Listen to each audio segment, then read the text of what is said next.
भक्ति ही पॉजिटिव कर देगी। अभक्त कभी पॉजिटिव हो ही नहीं सकता, वो अपने आप का नाश करता रहता है।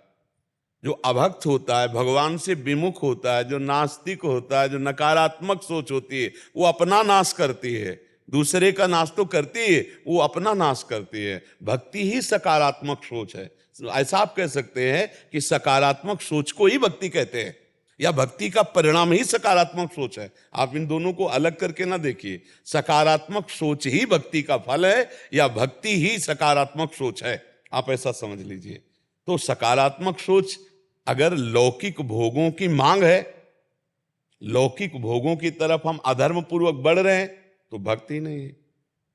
भक्त तो वो है जो धर्म पूर्वक विषयों का सेवन करता है।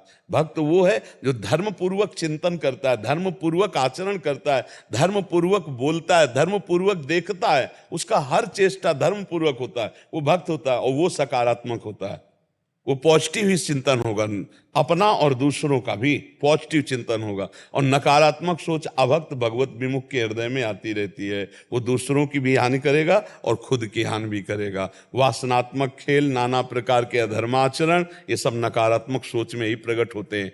क्यों?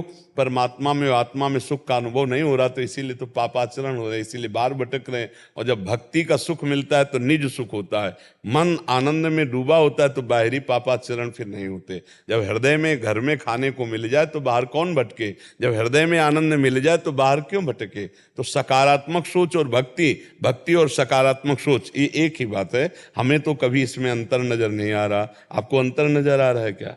करने पर कभी कभी भक्ति करते हुए भी मन अपना नकारात्मक विचार में चला। हाँ, तो अभी भक्ति रंग नहीं ला रही, अभी उस कोटि की भक्ति नहीं हुई। अभी अंतर पड़ रहा है नाम जप में, अभी अंतर पड़ रहा है आपके चिंतन में, आपके भजन में। अगर आप निरंतर भजन का अभ्यास करें तो सोच के लिए जगह कहाँ रह जाएगी? नकारात्मक सोच के लिए क्यों रह जाए? मेरा प्रीतम सर्वज्ञ है, वो मेरी हर बात जानता है और सर्वत्र है, तो मेरे पास भी है और सर्वशक्तिमान है, तो मुझे दूसरे से कोई चाह की जरूरत नहीं, वही पूरा करेगा। वो सर्वज्ञ है, सर्वत्र है, सर्वशक्तिमान है, फिर मुझे क्या चिंता करना? फिर मुझे क्या अपनी सोच करना? हमारे सामने जो कर्तव्य उसका हम पालन करते हैं, परिणाम महामंगलमय होगा, हमें चिंता नहीं करनी। जब आप उसको भूल जाते हैं तब आप सोच में उतरते हैं, और जब आप सोच में उतरेंगे तो आपकी सोच तो नकारात्मक ले ही जाएगी। जैसे पानी को कहीं भी छोड़ो वो नीचे ही जाएगा, अगर उसे ऊपर चढ़ाना है तो यंत्र की जरूरत है।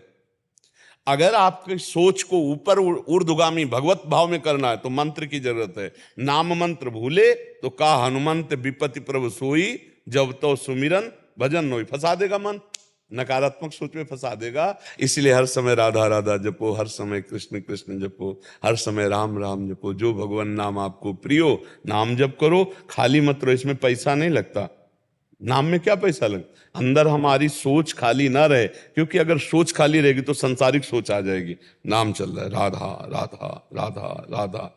कभी सत्संग